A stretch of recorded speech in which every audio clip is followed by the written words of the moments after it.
Welcome to Montana's only statewide sports talk show. Broadcast on 102.9 ESPN radio for Western Montana and across the state on SWX television. I like football! Now, the 2017 Radio Sports Broadcaster of the Year on the show with back-to-back Montana Broadcaster Association awards for sports coverage and award-winning sports journalism. Here is Ryan Tootell and Coulter Nuanez. Hello, Montana.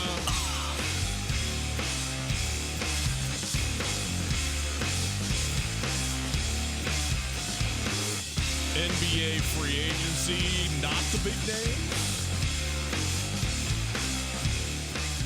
Another recruit, Montana Grizzly football team, and a little bit of a shakeup on the coaching staff. It is Tootell and Nuanez, 102.9 ESPN Radio, not the Montana Grizzly football coaching staff. Let me be clear. The basketball staff, which is not new news, but we will get to it. Good to see you. Good to be with you. Good to be seen by you. Thanks for being with us. It is Tootell and Nuanez on a Wednesday afternoon, 102.9 ESPN Radio in Western Montana and across the state on SWX Montana Television. Hi, how are you? Great to be with you. Thanks for spending some time with us here on your radios, on your televisions, and on YouTube, the Tootell and Nuanez YouTube channel. Go check it out online whenever you get a chance. You can, if you would like to, find us online via a stream, where you can hear us so you don't have to see us. Or you can do that as well. It's up there at the station website, 1029ESPN.com. It is there thanks to Opportunity Bank. Your local bank, your opportunity. We are broadcasting live from the Kurtz Polaris studios. Kurtz Polaris is at 2904 West Broadway in Missoula, Highway 83 in Sealy, and online at kurtzpolaris.com. Let me also, since we're here, since we're doing it, give you the phone number, 329-1899, 329-1899, the phone number. All guests join us via the Range Brothers RV phone line. You're going to want that phone number today because it is a Wing It Wednesday. We got wings to the Desperado Sports Tavern on the line for you. So we will do some trivia. I was mandated that I was going to theme my Wing It Wednesday questions, and it went just like always, horribly. And but I do have a theme for you because Marty Morningwig, who was very good enough to come in here and be part of the ESPN Roundtable yesterday, we recorded that. If you were around the area, western side of the state this afternoon, you could hear that at noon on Wednesdays. If you are out of the market or maybe you just got stuff going on during the midday, you catch us here tomorrow at 5 o'clock. As always, on this show, we will re-air the roundtable, but great to have him on and fun. Just couldn't be a more cordial, nice, normal guy. I mean, as far as it all goes, and obviously some incredible stories. So that was great. So anyway, I decided to do NFL coaching theme. That's what I did. What did you do? Streaks, consecutive game streaks. Ironmen of pro sports. Okay. I mean, I can think of a couple. Hey, we might even have the same guy in a couple of ours. We'll see. Anyhow, so there you go. We got the Wing It Wednesday going. Coulter wanted to talk NBA free agency. He has tabbed his brother as the executive producer of this show, which I think is very, very reasonable. It will take yet another giant leap in content as he picks his brother's brain, who is out scavenging the world for tidbits of information, nuggets of truth as it pertains to NBA and NBA free agency. So we got a bunch of stuff for you on that today. We will talk about Rashi Wortham being out as the on the University of Montana men's coaching staff, and Zach Payne being in officially part of it. So we will talk about that a little bit. We also talk about Jackson Lee's commitment to the University of Montana football team and what that means and where we're at with that, as we're 3 days and 3 new recruits to the University of Montana. So we'll get to all that. Speaking of, Carson Rostad, who is one of the recruits, is going to be on with us a little later on this week. So looking forward to that as well. A bunch of stuff coming up on the show. So there you go. Little look at the thing today. How you doing? You feeling good? Spry. Legs are a little tight, a little sore. Sweatshop's been really getting it. Bike today? Yeah, sweat cycle down there right on the corner of Broadway and Higgins. Great workout. Saw our friend Brent Wahlberg in there today, so it's good having a fellow Buddy in there. Yeah. Who I know is dying right alongside me. I know you're kind of outnumbered in there. Oh, yeah. Yeah, definitely outnumbered. And, but for all the men out there listening, it's a great workout. Don't be intimidated. And it's harder than you think. It's not just pedal on the bike. You got some weights. You got some stuff. Today's was way harder just in terms of like the strength part of it. It was a lot of pushing. They change stuff up on you? Oh, yeah. Every one is a completely different workout. It's not just pedaling consecutively. Like today we were in the back of the saddle, grinding on the hamstrings, grinding on the glutes, working it, power. Sounds wonderful. It was great. Good for you. Shout out to the Sweat Cycle. They're doing great work down there. Go check them out. Coulter, you wanted to talk NBA free agency. That's all I want to talk about ever. I mean, and that's great. We should just like stop playing games. We should just have constant free agent movements. Nothing but speculation. That's what we want to do here. Just stir the pot. Just let the smoke rise to the heavens about nothing that's actually true. Actually, there are some things that are actually true. What do you want to start with? You want to start with Houston? Is that what you want to do? You want to shop in Clint Capella and Gordon and all that, trying to make room, reportedly? Well, everything we're going to talk about is true because all these guys are free agents. So that's all the truth that you need. Okay. Yeah, I think that's interesting, though, because they're shopping Clint Capella, Eric Gordon, and P.J. Tucker, but not as a package. They're shopping them individually. But they're really just trying to create cap space, right, so that they can go because they signed Chris Paul to the second worst contract in the entire NBA. Jimmy Butler. No, John Wall. Jimmy Butler. Well, yeah, right. You mean who they're trying to go get? Mm-hmm. I was saying the worst contract in the NBA is John Wall. I'm sorry. Yes, I mean that sort of circumstantially the case, but yes, it is. No. I'm saying that they're trying to create space so they can go get Jimmy Butler. Reportedly. So, I got a couple questions.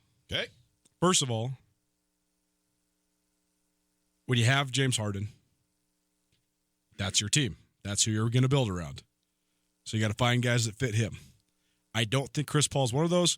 This drama is going to continue to rage on. Today, Chris Paul finally spoke for the first time since the playoffs were over. He said, I did not demand a trade, and James Harden and I got together on Father's Day, and we are doing better. This is the kind of stuff that drives you crazy, I know. It also drives me crazy just because this is not he said, she said, sources said. This was Chris Paul saying, hey, you guys are all talking about us not getting along, and we kind of get along. It's still childish, and it's going to be exhausting, and I just don't think that's a good fit. If I was them, I'd try to trade him, but he's probably the most untradeable player in the league because the way his contract is structured, they are going to pay him $38 million this year. No one is going to pay $38 million for Chris Paul this year, period, besides the team that already has to. That's the Houston Rockets. So when you're talking about shopping, Capella, P.J. Tucker, Eric Gordon, individually, that shows me that they're trying to blow this thing up. They're not blowing it up because they're keeping James Harden. Obviously, they have to keep Chris Paul, but they're trying to recast the cast of characters.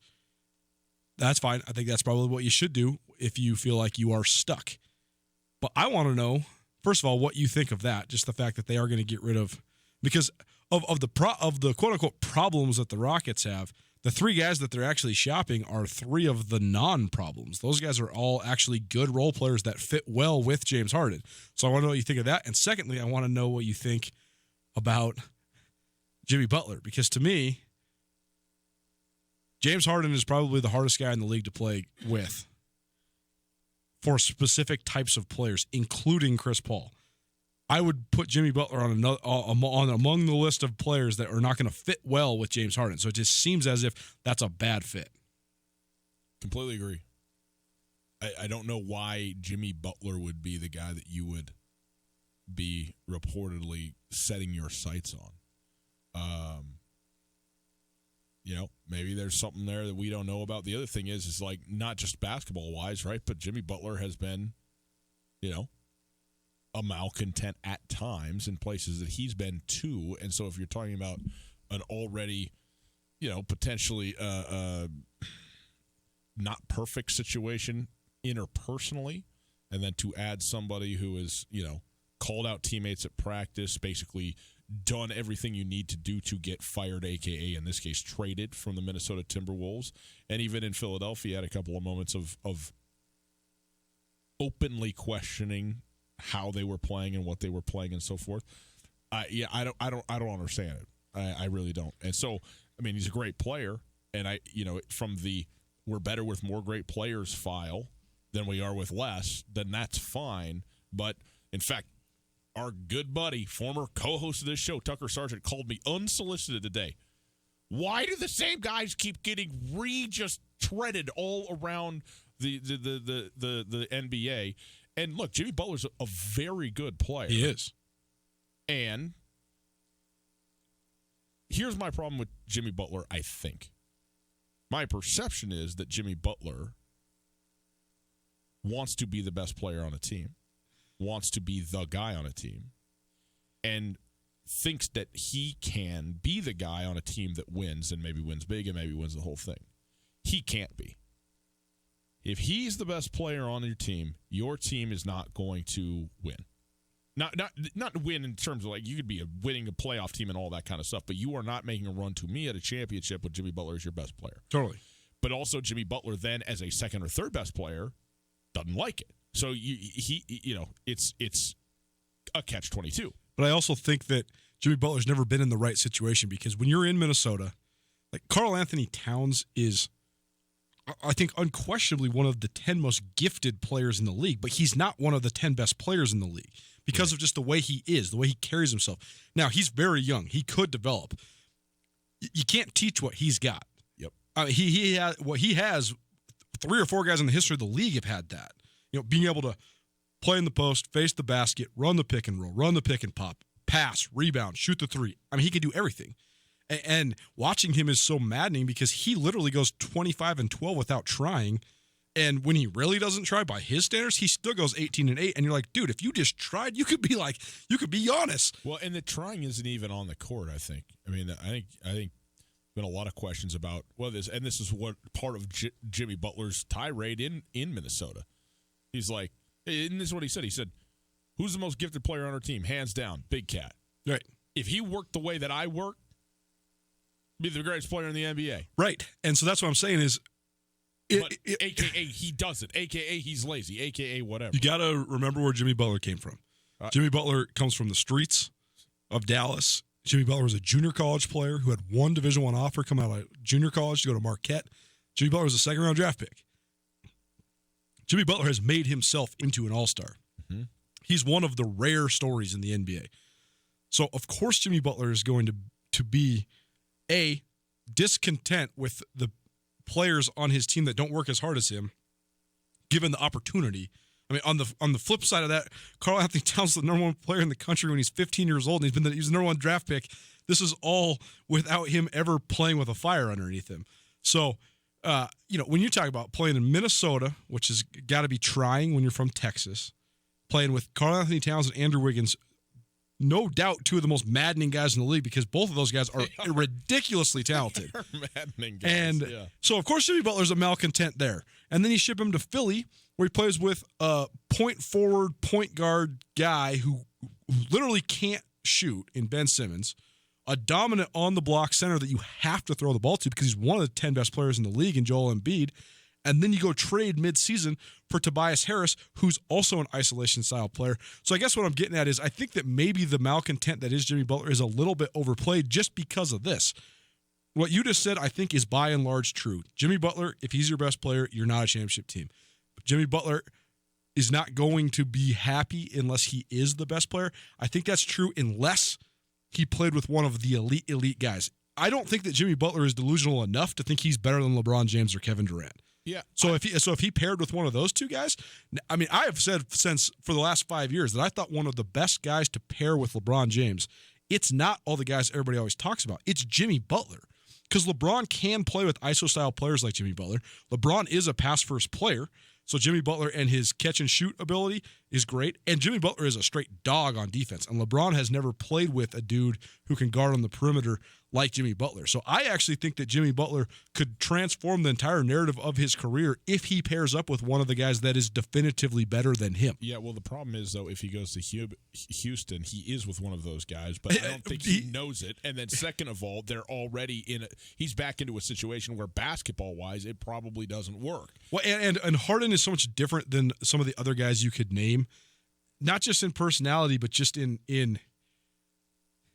when you're playing with LeBron, it just seems to me that playing with LeBron would be much more appealing just from a day-in, day-out standpoint than playing with a lot of these ball-dominant guys. Because LeBron's going to pass you the ball. I get James Harden gets a bunch of assists per game, but that's after he's dribbled the ball till it's flat. There's not a lot of movement. You're not cutting. It's not the flow of the game. LeBron is all about spreading the floor, the flow of the game, great passes. James Harden gets assists because he gets 3 defenders on him and he kicks it to a wide-open guy in the corner 8 times a game, and that's why he averages 8 assists a game. But it's not fun to play with James Harden. I guess what I'm saying is I don't think that James Harden can galvanize a roster like some of the other guys in the league. Not only LeBron James, to a certain extent Kevin Durant, and I think that Kevin Durant is also in a parallel situation to Jimmy Butler where he's never actually been in the best situation for him. But I think guys like Kawhi Leonard can galvanize a roster. So I think that Jimmy Butler is perhaps a misunderstood piece, but could be a big piece in this free agency year. Here's the other thing I don't understand about Houston, then we can move on to other teams that I think are more interesting, also known as all of them.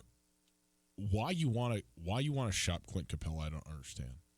He is a 5-year, $90 million guy right now who's not a free agent until 2023. You know what that is?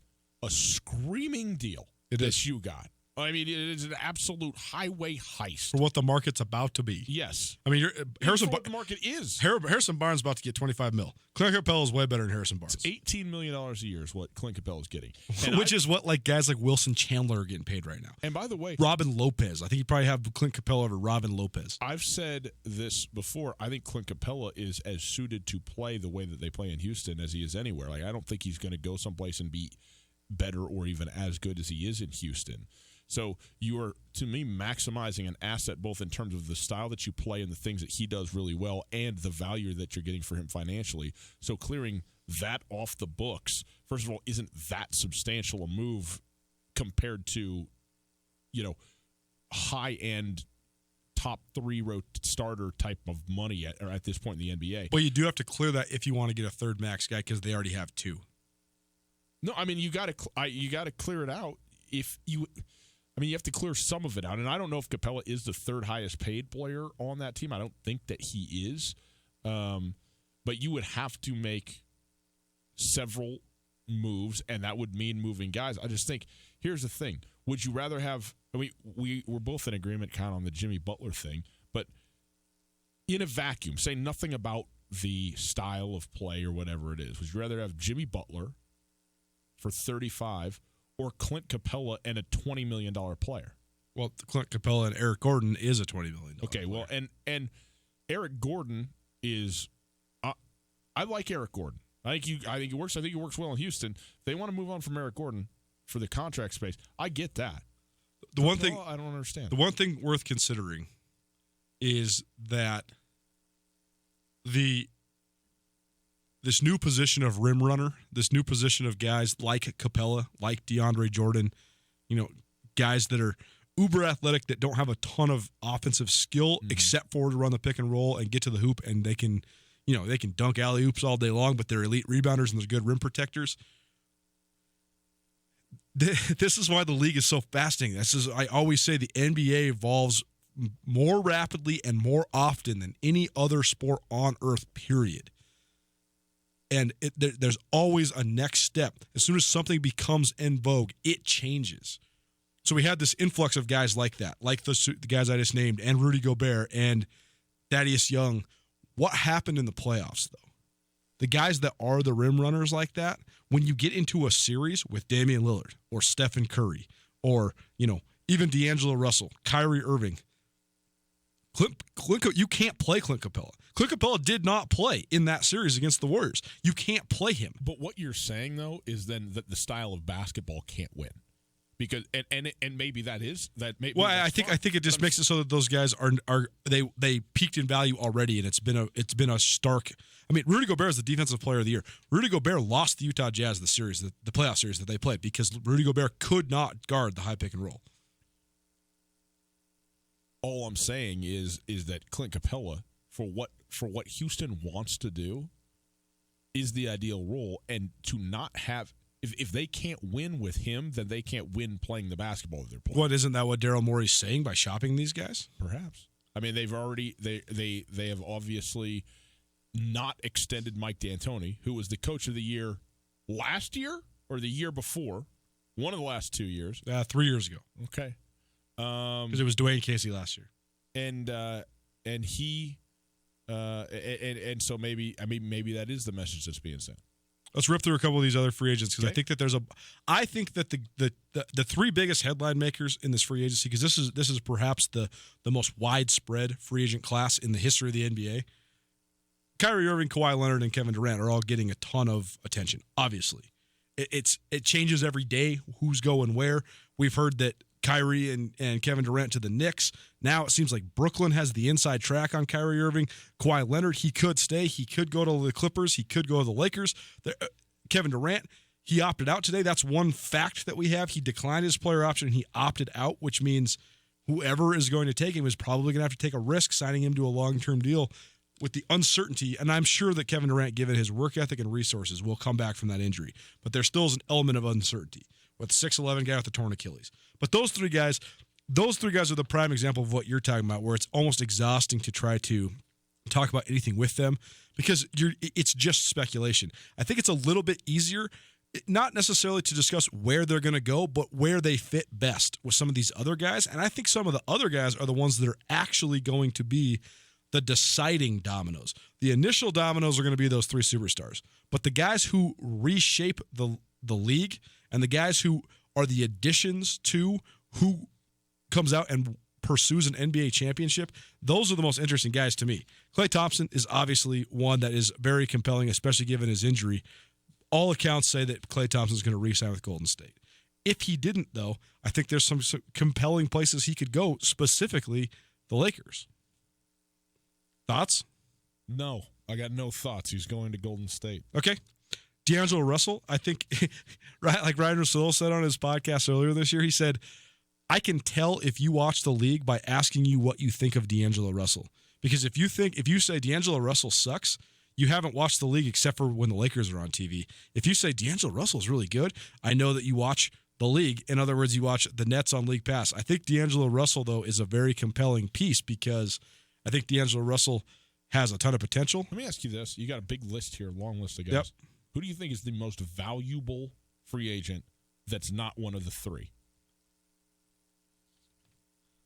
I think that's a really good question, man.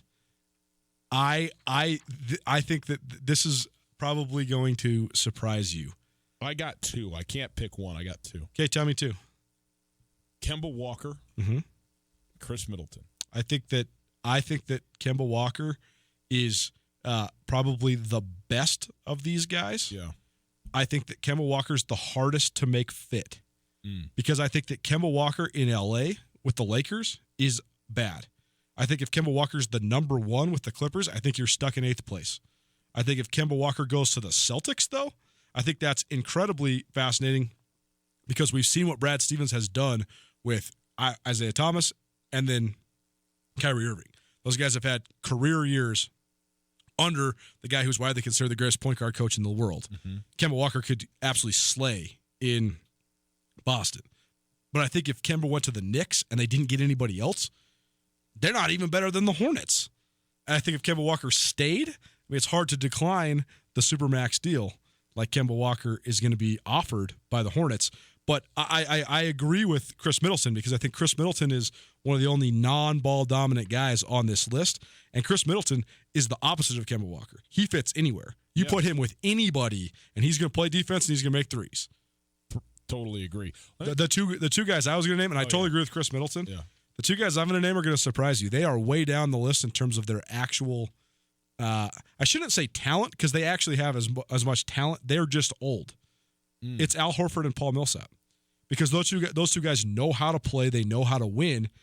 And it's like I said earlier, I think last week, Al Horford has no illusions that he's better than any superstar, but he is totally willing to play with and next to any superstar, and he will get you 15 and 10 every night. He'll be the linchpin of your defense. He'll be able to rotate. The fact that he opted out from the $30 million that Boston was going to give him tells me that that Al Horford is willing to take a pay cut to go win. Totally. the fact that Paul Millsap not just to go win. I mean, he's in a place that is as well positioned to win as just about any place. Totally. Something's going on to me. Well, he obviously wants to be out of Boston, yes, for sure. But I just think that Al Horford would be great. You name the superstar. Al Horford is great with that guy. LeBron James, Kyrie Irving, Kawhi Leonard, on down the line. I do think that D'Angelo Russell, though, is interesting because I think D'Angelo Russell could fit that same mold with the Celtics and thrive under Brad Stevens. There's all this scuttle that Phoenix is just loading up as hard as they possibly can to get D'Angelo Russell. Well, if you got and D'Angelo Russell and Devin Booker are best friends, if you have D'Angelo Russell, Devin Booker, Josh Jackson, DeAndre Ayton, that's a good core. It's a good young core. It's a really good young core. Let me ask you this, okay? Because this is where the Supermax deal. Let me just set it up. Guys get skewered all the time for leaving, and usually when it's been free agency prior to the Supermax, and even during the Supermax era, they get crushed from the team that they left, from the fan base that they left, saying, oh, well, you only care about the money. You just wanted to go someplace for the money. You jumped to the contract, et cetera, and obviously they've done that. And by the way, I think by and large people are less bothered by that now than they once were. It's because there's so much transparency for the entire financials of the situation. Yeah. It used to be like Reggie Jackson signs the first $100,000 contract in Major League Baseball history, and people were like, that's gross that someone could make that much money. Now they understand that this guy is making $30 million because this organization is worth $4 billion. Well, that, and also I think we just had it pounded into our heads for so long. You know, fans care about the team, right? Right. They love the team, and they want the players that play for the team. They love the team too, and to love the city and all of that stuff. And so then when a guy goes, you know, there's this backlash or whatever. I think that happens less. I think people are, you know, it's been pounded into our heads. This is a business, et cetera. Okay, that's fine. What do you think, though, about Kemba Walker? Now, this is not going to happen in this situation, but what would it take for something like this for a guy to stay and for the fan base to resent him and go, you only stayed for the money. You stayed for $50 million. You don't actually care about being here. You would have gone anywhere, but because you got a Supermax deal, because that's a possibility now, you're just like, you're signing the checks, but we are. And again, it's weird to say because no fan base generally is going to go, you know what, Kemba, you're not one of us or whatever. But it seems like there's a scenario where maybe that could happen. That's a very interesting point. I do think that the Hornets are probably a bad example of that because that part of the world is so basketball crazy and also has had such little success in professional basketball, and also because Kemba Walker is so revered. A very similar situation that you're talking about, though, could happen next year when Kevin Love is a free agent because Kevin Love is past his prime a little bit, but he will garner maybe not a Supermax deal, but he'll garner a $100 million contract, especially if he were to stay in Cleveland and get that 25% extra. But given what he's gone through, given what that franchise has gone through, and given sort of the underachievement that is perceived for the performance of Kevin Love in Cleveland, if he were to take that could be a situation where or say when Andre Drummond is a free agent next year, like Andre Drummond takes a max deal in Detroit, that people will probably resent that as well. Yeah.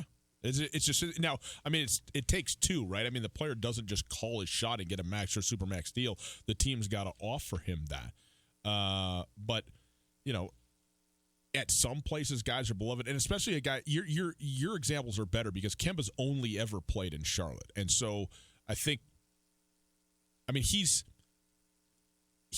in the newest iteration of what Charlotte is, the face of the franchise. I mean, you got to go back to like Larry Johnson, Alonzo Mourning to get into Charlotte history that is relevant and people that you know. Totally. And so he is that guy, and that fan base will be shooting off fireworks if he stays for any amount of money. So that again, that's not going to happen there. Maybe Kevin Love is a better example of a guy who's just sort of been around and all of a sudden is just the hangover from days bygone when you were meaningful and relevant when LeBron James was there. One last point on that. The fact is, I'm not sure if Kemba Walker is your best player, you can even be a playoff team. They have just watched Kemba Walker be a third-team All-NBA guy and not make the playoffs. Yeah, although. But what I'm saying is, though. Whisper away. Well, yeah, sure. But what I'm saying is, and they're also saddled with the Nicholas Batum contract, which is a bad deal. Mm-hmm. But it might be to Charlotte's advantage to not keep Kemba Walker. Because what have we seen in the NBA? It's the worst spot to be in the league, to be 9th or 10th in your conference. But here's the thing. I think that the same thing, and obviously it's drastically different because of what unbelievable a player Giannis is. Right. If you are in a small franchise, right, small market, and a place that players are not traditionally going to go in free agency, especially the ones that can just call their shot, which is most of them, you're not doing better than Kemba, and so you can take the process path and go for 14th in the conference and try and get a couple of lottery picks in a row and stuff and so forth. I'd rather just try to be good with Kemba Walker. But you can't get anybody else to come there. Well, and he basically seals that you are going to be good enough that you're not going to get a good enough draft pick. Be better in the front office. Sorry, Mike Jordan, but that's just that's the reality of it. You have to understand where you are, what your strengths are, what your weaknesses are, and you got to make things happen both internally and externally to get somebody in there to either be good or be tempting. 3 more quick points. First of all, Kemba Walker became a legend at Madison Square Garden. So I think that the allure of the Knicks to Kemba Walker is more than anybody else in the league. One of the great runs of all time. It was the greatest run of that I can remember. It's the single greatest run in the history of college basketball, not including like Wooden's undefeated. But you're talking about a team. What were they in the Big East? I mean, they had to play in the first round. So they won 5 Big East. 8th in the conference. They won 5 Big East tournament games and then 6 NCAA tournament Incredible. games, all behind Kemba Walker. So I think that's worth pointing out. Yep. I do think that there's also 3 sort of sneaky free agents on this list. Okay. I think Malcolm Brogdon is a guy that was really underrated in Milwaukee, and I think he's another guy that's in that same mold where I think you can pair him with anybody, and I think he'll be good. And there's been more scuttle about the Celtics and Malcolm Brogdon than even the Celtics and Kemba Walker or D'Angelo Russell and the Celtics. So I think he's a sneaky one. I also think Nikola Vucevic from Orlando is, I mean, he again, it all trickles downhill. There's guys that score 20 points per game on every team. But Orlando was better than people give him credit for last year. They made the playoffs, and he's been a 20-10 guy for the last couple of years. I also think he's a guy that he could be 20-10 even if he's playing with an elite scorer. So I think he's an interesting one. But then I think that Tobias Harris might actually be one of the most interesting pieces that's available because Tobias Harris could take a max deal from a bad team. And he has elevated stock because he was the leading scorer on a once bad Clippers team. He could also go team up with somebody. I think that he is a guy that could be sort of a linchpin, a final piece, depending on where KD goes, where Kawhi goes, where Kyrie Irving goes. If he somehow made his way back to LA with the Lakers, if he somehow made his way back to LA with the Clippers, I just think that Tobias Harris is a compelling guy because he has almost no brand name recognition, but he has tremendous production, and he's a guy that he has the biggest variance of the amount of money that he could sign for, depending on where he chooses to go. Okay, very good. Thanks, Coulter. Thanks, Brooks. It's Tootell Nuanez, 102.9 ESPN Radio. We're going to do a Wing It Wednesday, so give us a call right now, 329-1899, 329-1899, the phone number. I got 3 questions for you. We had Marty Morningwig on our ESPN Roundtable, so my questions this week revolve around NFL coaches. Give you some NFL coaching questions and talk to you about Marty Morningwig's path. Don't worry, it's not going to be that hard. I'll fill in some of the blanks for you. So call right now, 329-1899. Coulter, if you're traveling through the city of Missoula, you got a place to be. You need a place to set up. Maybe you live in Missoula, around the area. You need to have a space for a convention, for a banquet, something along these lines. The Wingate by Wyndham Hotel, they're going to help you out. No doubt. And as you noticed, probably, if you're someone that travels for business or hosts business conferences, a lot of times in the summer, the travel rates, the business rates, they go up. But that's not the case at the Wingate by Wyndham. Wingate is committed to keeping their business rates the same year-round for qualified customers. If you're a business traveler who is tired of summer rate increases, Wingate by Wyndham can help you all summer long and all year long. Wingate offers great year-round rates for corporate travelers with bonus extra Wyndham Rewards points, and they upgrade regular business guests for no charge whenever possible. So if you're traveling around the state, if you're traveling to Missoula for business, or if you just need a place to host a business meeting, give Kim or Alicia a call, 406-541-8000 to learn more. Let the Wingate by Wyndham in Missoula make you feel at home, even when you're not. Carl Tyler's Missoula Volkswagen wants to help you celebrate Independence Day with a new SUV. The Volkswagen 2019 Atlas has all your road trip needs covered and includes a 6-year, 72,000-mile, whichever occurs first, transferable bumper-to-bumper limited warranty, along with Carl Tyler's forever powertrain warranty. You can focus on your vacation with worry-free ownership. Carl Tyler's Missoula Volkswagen. Remainder of warranty coverage transfers to subsequent vehicle owner. See dealer for warranty booklet, exclusions and limitations. Canyon River Golf Club is a must for any golfer in western Montana. Tucked away in a spectacular setting along the Clark Fork River in East Missoula, Canyon River offers one of Montana's best championship golf experiences. And Canyon River is happy to announce their new fleet of golf carts, which include the Shark Experience, an interactive GPS giving dynamic distances and touchscreen interaction to help you play your best. Plus, with Bluetooth, radio, and surround sound, you can enjoy yourself between holes too. Book online at CanyonRiverGolfClub.com. Missoula's best golf, Canyon River. At the Montana Club, our goal is to create a menu of mouth-watering food with variety to satisfy any craving. From the garden-fresh ingredients in our salads to our succulent, perfectly grilled Montana Club Angus steaks, we take pride in every detail that goes into preparing your food. Top off your meal with a premium cocktail, wine, or microbrew. Come as you are and satisfy your craving with our home-style breakfast, lunch, and dinner at the Montana Club on Brooks and North Reserve, Missoula. No matter how far you may go, there's always one just down the road. Town Pump, ooh, pump it up, pump it up. Summer is more fun with a cold beverage at your side. Stop into Town Pump and pick up refreshing Pepsi and Coke products, 12 packs for only $4.99. Complete your picnic with Calypso Lemonade, 2 for $3.33. Well stocked and ready for you. Town Pump. Town Pump, right down the road. Pump it up, oh yeah. When you need a bank to help ramp up your savings strategy, look to your local bank, Opportunity Bank of Montana. Build confidence in your financial future when you create a rainy day cushion or take care of the nest egg you already have. Opportunity Bank offers options from basic savings to money market accounts and certificates with competitive rates.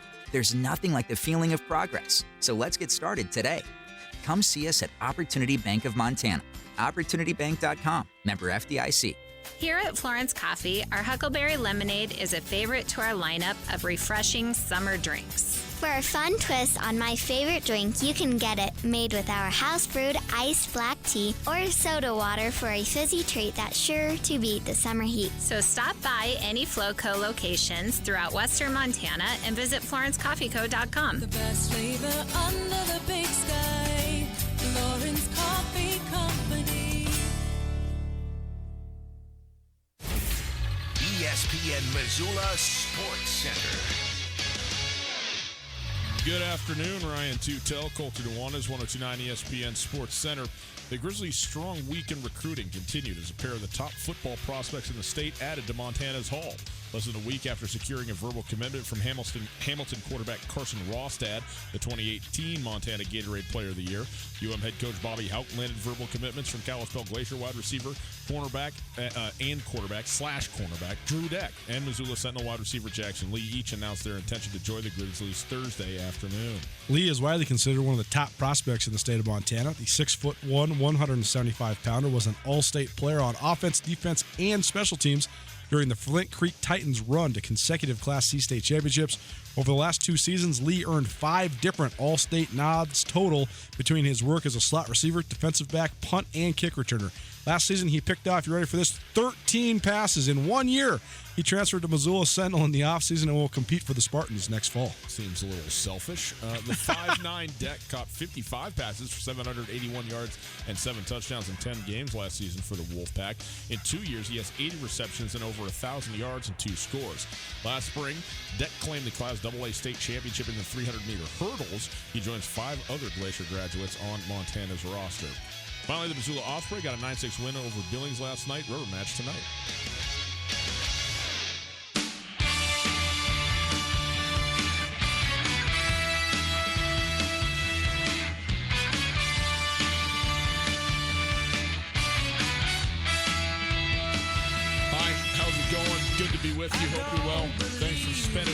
us here. It is Tootell and Nuanez. We are broadcasting live from the Kurtz Polaris Studios. Kurtz Polaris at 2904 West Broadway in Missoula. Highway 83 in Sealy, online at kurtzpolaris.com. If you would like to call, 329-1899 is the phone number. John is already in here. Do a little Wing It Wednesday with us. If you want to find us on Twitter, at Gus Tootell, at 1029 ESPN, and at Skyline Sports MT is your relevant Twitter handles. That's what they are, Twitter handles. Got to find them. We go down to the phones. We welcome in John to the show. John, how are you? I'm super, guys. Thanks for asking. How are you guys? Well, we're also very well. Appreciate it. John, are you around western Montana, other parts of the state? You out of the state, out of the country? Where are you at right now? No, I'm actually in town today. I'm in Missoula, just driving around here right now, just getting on the bridge on Russell, so it's going to be fun. Okay, well, so you got 48 minutes to kill. If you're on the road, absolutely. Yeah, you're stuck in there. They're constructing the thing. Okay, very good. The bridge looks nice, by the way. The first half it does. Is like, hey, okay, it's pretty slick. So we'll see how that thing comes. Okay, John, here's the deal. Coulter said to tell enough of this garbage. You got to start theming your questions. Okay, so. I have chosen NFL coaching as my theme for the day because Marty Morningwig was on our ESPN roundtable yesterday. He'll be on tomorrow as well. So we're going to do some NFL coaches trivia. Does that sound all right to you? I'll do my best, yeah. Okay, we got 3 questions, 2 of them. You get 2 of them right, you got a basket of wings to the Desperado. You get all 3, you got yourself a shirt. If you need help, Coulter's your lifeline, so here we go. Boy, some chicken wings would really hit the spot. Tell me likey. Tell me what wingy. Okay, John, here we go. Question number 1 for you. In 1996, the 1996 season, the Green Bay Packers won the Super Bowl, okay? And Marty Morningwig was Brett Favre's quarterback coach in that magical season. And he was on a coaching staff that is regarded as one of the great coaching staffs really of all time. It included Andy Reid. Also through there was Jay Gruden, Ray Rhodes, among a number of others. For what head coach did this coaching tree come from in that Green Bay Packers Super Bowl run? So I know this, like it's at the tip of my tongue. I just can never remember his name. He was in Seattle forever, like as a front office guy. Just for the life of me, I just can't, just get his name. He's got the mustache. He's got I don't know. He's not Andy Reid, but he's not. It's just he's better. So you're all over it. I know. And he's not Andy Reid. I mean that, and I'm not kidding. That's the man. That's the man right there. You've got. I just can't say his name. I mean, if I need to use my lifeline, I'll do it because again, I need the. Well, let's put a bookmark in it. Okay, you've got the right person in mind. We'll see about getting a name here in a minute. Okay, the second question is about this same individual whose name I won't say for the sake of the question here. Where did that person then go and become a head coach that nearly won another Super Bowl, made it to a Super Bowl as the head coach of another team? What team was that? So the same coach that coached Brett Favre for the Super Bowl for the Packers almost won a Super Bowl for another team? Correct. Yeah, you just said him. You just said him. Oh, I was just going to say the Seahawks. Yeah, I had to be the Seahawks. It is the Seattle Seahawks with Matt Hasselbeck. He took them. They lost in a Super Bowl to the Pittsburgh Steelers, but the Super Bowl 40, I think it was, Super Bowl 40. Okay, so here you go. You got 1, and you are on the verge of 2. Let's go to the last question here and see what we get. Marty Morningwig left Green Bay and went to San Francisco, went to be the coach of the 49ers. Hello? Sorry, that's my daughter in the background. Okay. You know what? As somebody who is well aware of the multiple hellos coming screaming from the back seat, it is okay. We understand how this is going. You got to feed yourself and your family somehow, John. Call into Wing It Wednesday on the commute home, certainly. Okay, so Marty Morningwig left the Green Bay Packers. He went to the San Francisco 49ers. If you'll remember, there's one of the great playoff games of all time, and there was a big rivalry for a few years there between the Niners and the Packers. And the Packers tended to get the better of the San Francisco 49ers, and then as the offensive coordinator coordinator in San Francisco. The San Francisco 49ers beat Green Bay in the wild card game in 1998, a game with the catch where Steve Young threw it to Terrell Owens for the game-winning touchdown.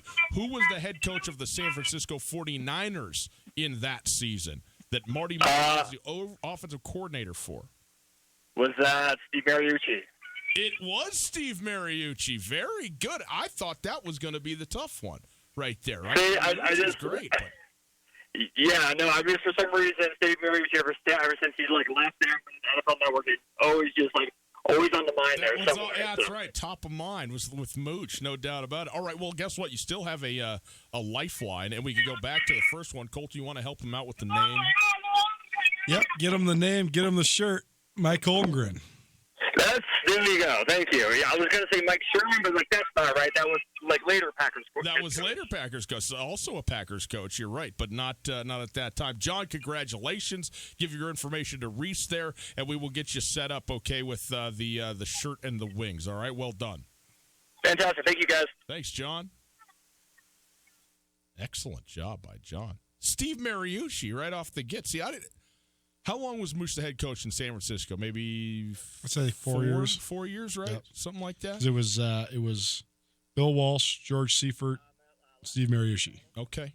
And it's interesting because Mooch was also the head coach for a long time in Detroit, which, of course, is where Marty Morningwig, his one stretch as a head coach was in Detroit as well. So those guys kind of followed each other around a little bit. I've never met Steve Mariucci, but my impression of Steve Mariucci is good. And I just have a feeling that Mooch and Marty could sit down and probably carry on for quite a while with story time. You know what I mean? I just think that there's some general rapport that might be had between those two. It's just amazing how mighty a franchise can be, and how not if but when they fall, how far they can fall, and how long it can take for them to get back. Totally. We had a big argument about the best in the division in the NFL. But we saw this. I mean, the Niners were the gold standard for the 80s and 90s. I mean, they were the team to beat in the NFC, right? I mean, the Cowboys had their run in the early 90s, but in terms of bookending the decades, you're talking about championships in both decades. You're talking about elite coaches, elite players. And, you know, with who was their GM? Legendary GM. Oh, gosh. It's slipping my mind right now. Regardless. Okay. They had such good continuity. Mm-hmm. And then as soon as it went away, they've just been striving to even be respectable. Right. And I just think that when it falls, it's stark how fast the fall and how hard it is to get back. And I just think that the Pittsburgh Steelers are knocking on the door of it, man. And we've already seen it with the New York Giants. By the way, Ed DeBartolo was the owner, who is the legendary owner, but you're talking about the general manager. We can find that too. Eddie DeBartolo. That's exactly who I'm talking about. Yeah. And a guy who it's so. Carmen Policy, is that right? Oh, that might be. Yep. But DeBartolo's the guy. DeBartolo's the one making it happen. And it's so interesting that DeBartolo. It was a different era, but there was, straight love from many of his players to him and vice versa. I mean, it was there was no, now there's this sort of, want to have mutual respect thing, and, at best maybe a sort of a general fondness, but there's always this, I'm making you a lot of money, you're paying me a lot of money, but I'm also a commodity, and also, I don't know, the general weirdness that seems to just accompany billionaire professional franchise owners. And so Eddie DeBartolo seemed to find a way, and I don't know exactly how, but to not allow that stuff to have any impact on to very literally to the grave. He's a pallbearer at many of his players' funerals. When I say many, at the couple of them that have Dwight passed Clark, on namely. and so on, exactly, and so just very interesting that I think a very good case study. But you're also right that what did Coach Morningweek say to us in the roundtable? We said, "Don't kid yourselves. It absolutely starts with ownership. Period. Like, that's where it starts and goes straight from there. And so I'm always, I think that's an aspect and a facet that I maybe haven't thought enough about, or maybe I just would like to think about more and consider more, because I always imagine myself as a super weird billionaire owner of a franchise. Would be happily, I mean, I'm already weird. I might as well be rich. But you wouldn't be you if you were rich. No kidding. That is a fact. But it seems like if you're an owner, it's easy enough to own the team, get a COO, a CEO, and a president of operations, and get the heck out of the way. If you hire the right people, pay them very well to do an excellent job for you, and then that's it. And they can't do it. These guys cannot handle just getting out of the way. And I think that's why, because they want personnel things. And I think by and large, not exclusively, but by and large, the owners who have the ability, and I dare say, at least in a sense, the humility to trust the people they hire to do the things that they're hired to do, have it go much better for the team. That's my observation. There's a great commentary piece about how with the elite of the elite, which everybody that owns a pro sports team is among the richest people in the country. Also known as on earth. Yeah, no doubt. You can buy whatever you want. You can literally buy whatever you want, except for one thing. Winning. A pro sports team. Championship. Because there's a limited number of them. Like, you can't just go buy the Cowboys. It doesn't matter if you have $100 billion. Well, sure it does. I mean, if you offer Jerry Jones $100 billion, he might sell it. But short of that, I don't know, man. You could offer Jerry Jones 3 times what the Cowboys are worth, and he'd say no. Yes. Because of why? The exclusivity of owning it. Right. This whole essay was framed around the guys who own the Warriors and how they are the coolest of the nerdy rich guys in the Bay Area because they own the Warriors. This guy might have 14 McLarens and a yacht, but he does not own the Warriors. Mm-hmm. And that's why they're such meddling owners, too. I mean, look at James Dolan. Look how bad he's screwed up the New York Knicks. I don't even know the guy who owns the Phoenix Suns, but could that guy be doing a worse job? I mean, he could not be doing a worse job. I mean, it's so easy on the outside. It's just what I always argue, though, man. It's not that it's easy. It's not. But there's a lot of dudes who truly have no idea what they're doing. That's a fact. What's the number one thing you've learned as you've gotten older and become an adult? Pain. No one pain. knows what's going on. When you're a kid, you think all the adults know all this stuff. No one knows anything. We're all just flying by the seat of our pants.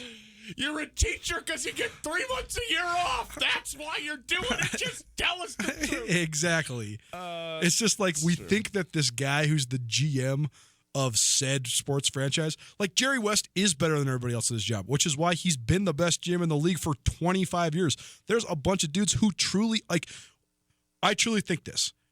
Guys like Zach Lowe and Bill Simmons and Ryan Russillo, who are connected to everybody in the NBA, I really do think they understand the structure of the league, the salary cap, and the way that it all fits together well enough that they could be better at a GM job than the GMs that they criticize. Yeah. I really think that.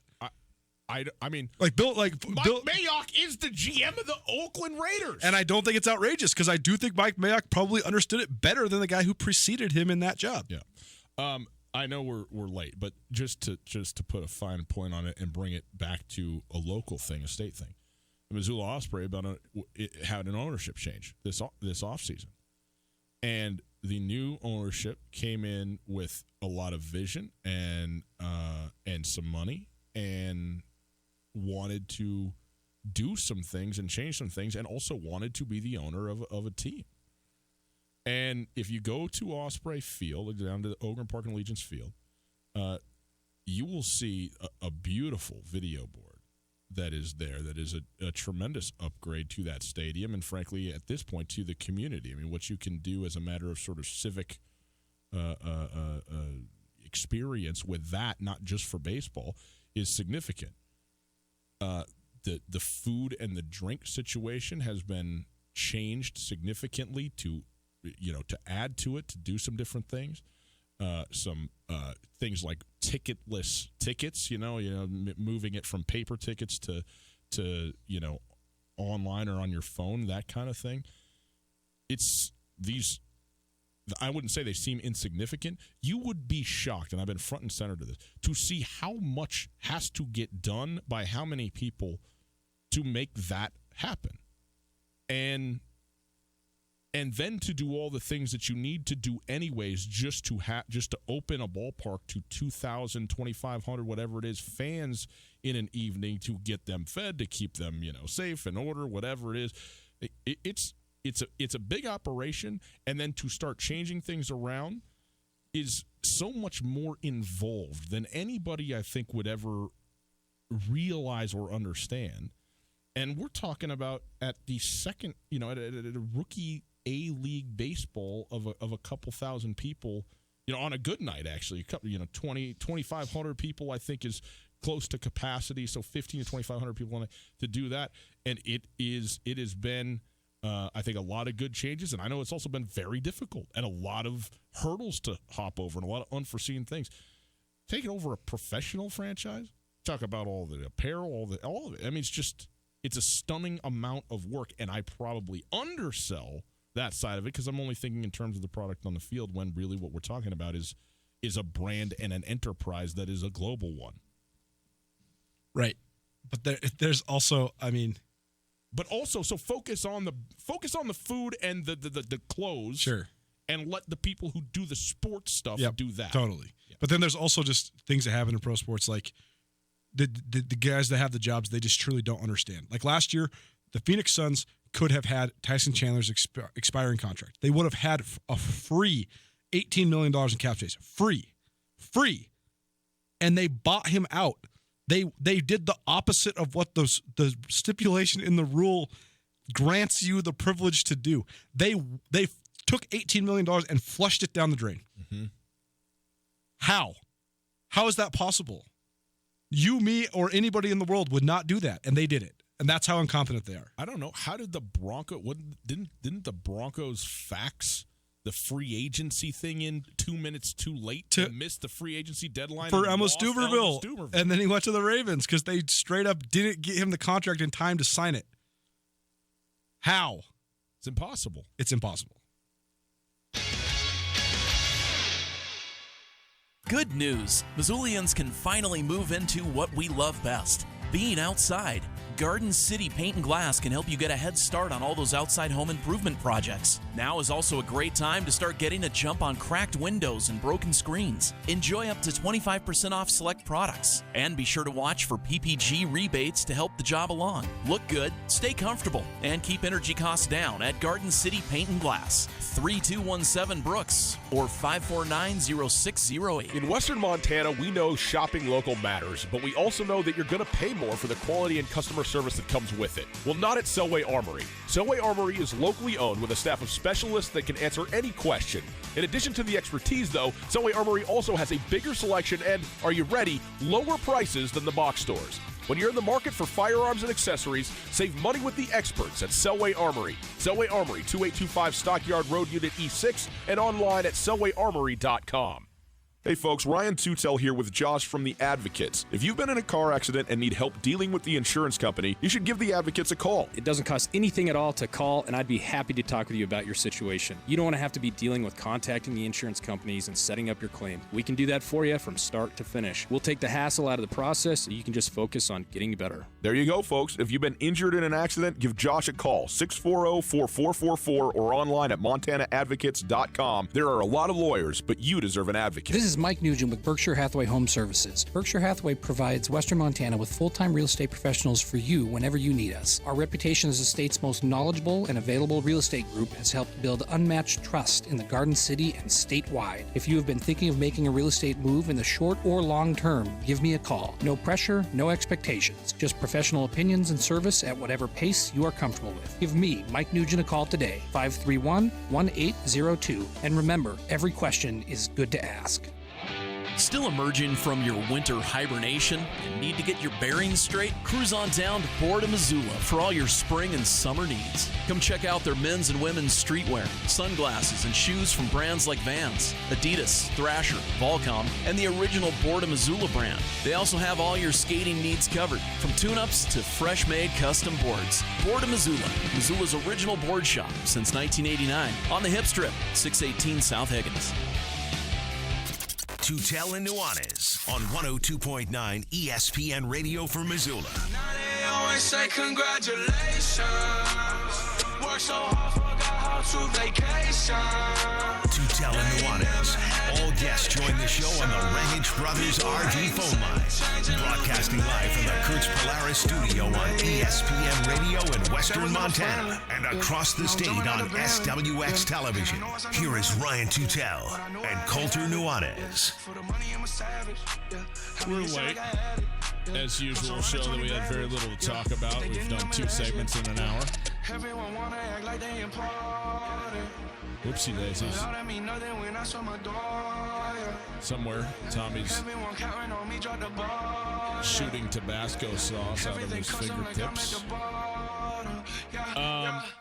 Coulter, in this abbreviated third segment, I just want to point out that we are right at first pitch of Game 3, and it is also known as the final game of the College World Series. Michigan Vanderbilt from Omaha, and it's a national championship tonight, people, on the diamond. And I think it's cool. These are two cool teams, and I'm excited to sit down and watch this game when I get home. I will be recording it. I am recording it, and going to fold some laundry and check out the College World Series. I encourage you to do the same. It's on ESPN television.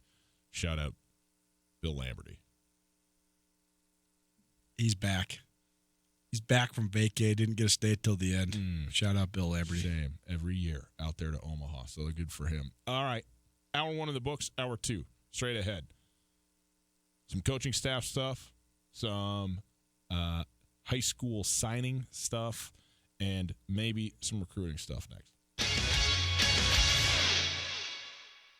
Canyon River Golf Club is a must for any golfer in western Montana. Tucked away in a spectacular setting along the Clark Fork River in East Missoula, Canyon River offers one of Montana's best championship golf experiences. And Canyon River is happy to announce their new fleet of golf carts, which include the Shark Experience, an interactive GPS giving dynamic distances and touchscreen interaction to help you play your best. Plus, with Bluetooth, radio, and surround sound, you can enjoy yourself between holes too. Book online at canyonrivergolfclub.com. Missoula's best golf, Canyon River. Les Schwab is proud to introduce 2 of our best tires ever, just in time for summer. There's our exclusive Reputation, a high-mileage premium passenger tire we believe has the quietest, most comfortable ride ever. Or our exceptionally quiet and smooth all-season traction tire, the Open Range AT.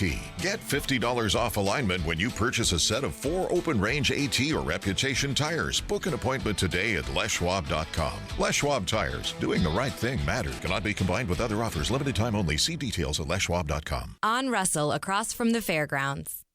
No matter how far you may go, there's always one just down the road. Town Pump, who pump it up, pump it up. Don't think you have time for lunch? Town Pump has your back right down the road. Burritos in the deli are 2 for $2.22. Wash it down with your favorite fountain-sized drink, any size, for just $1. Pick up lunch or a snack on your way to summer adventure at Town Pump.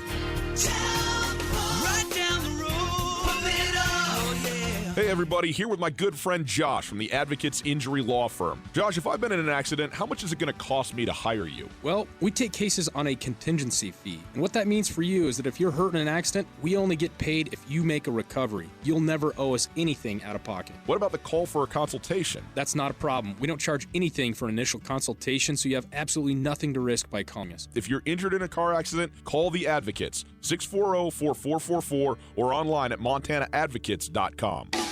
You're a big league fan. You expect big league service. At the Desperado, you get exactly that. With 35 flat screens, ice-cold brews on tap, and Missoula's #1 wings, you're free to sit back and enjoy every pitch. This summer, make the Desperado your baseball home away from home. Cool off after work, relax on the weekends, soak in some great food and drinks, and watch your team make yet another great push for October. And hey, if yours can't do it, there's plenty of other teams and fun to go around at the Desperado Sports Tavern on South Russell across from the Y.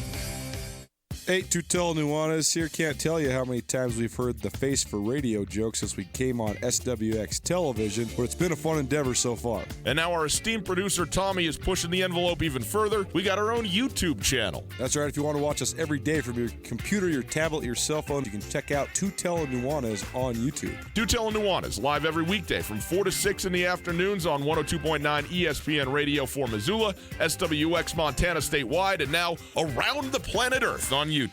ESPN Radio for Western Montana, KKVU HD3 Stevensville, and 102.9 FM on K275BS Missoula.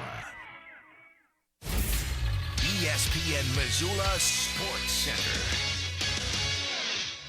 Good afternoon, Ryan Tootell, Colton Nuanez, 102.9 ESPN Sports Center. The Grizzlies' strong weekend recruiting continued as a pair of the top football prospects in the state added to Montana's haul. Less than a week after securing a verbal commitment from Hamilton quarterback Carson Rostad, the 2018 Montana Gatorade Player of the Year, UM head coach Bobby Houck landed verbal commitment from Kalispell Glacier wide receiver cornerback Drew Deck, as well as Missoula Sentinel receiver Jackson Lee. Each announced their intention to join the Grizzlies Tuesday afternoon. Lee is widely considered one of the top prospects in the state of Montana. The 6'1", 175-pounder was an all-state player on offense, defense, and special teams during Flint Creek Titans' run to consecutive Class C championships. Over the last 2 seasons, Lee earned 5 all-state nods total between his work as a slot receiver, defensive back, punt, and kick returner. He picked off an astounding 13 passes last season. He transferred to Missoula Sentinel this offseason and will compete for the Spartans next fall. The 5'9" Deck caught 55 passes for 781 yards and 7 touchdowns in 10 games last season for the Wolfpack. In 2 years, he has 80 receptions for over 1,000 yards. Last spring, Deck was the Class AA state won the Class AA state championship in the 300-meter hurdles. He joins 5 other Glacier graduates on Montana's roster. And finally, the Missoula Osprey posted a 9-6 win over the Billings Mustangs Tuesday, thanks to 4 runs in the bottom of the 7th. The O's complete their homestand tonight.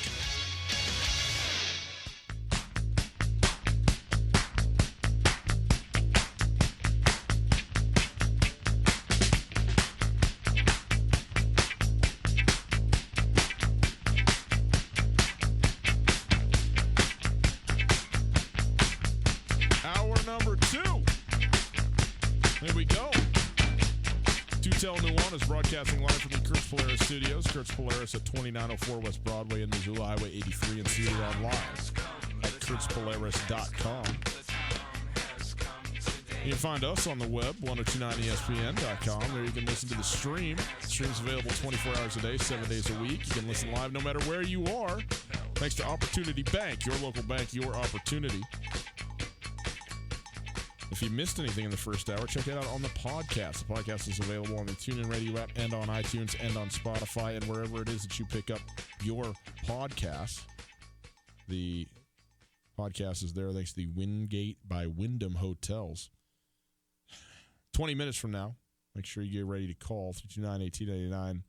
Got another Wing It Wednesday for you, 329-1899. Coulter is theming it Ironmen.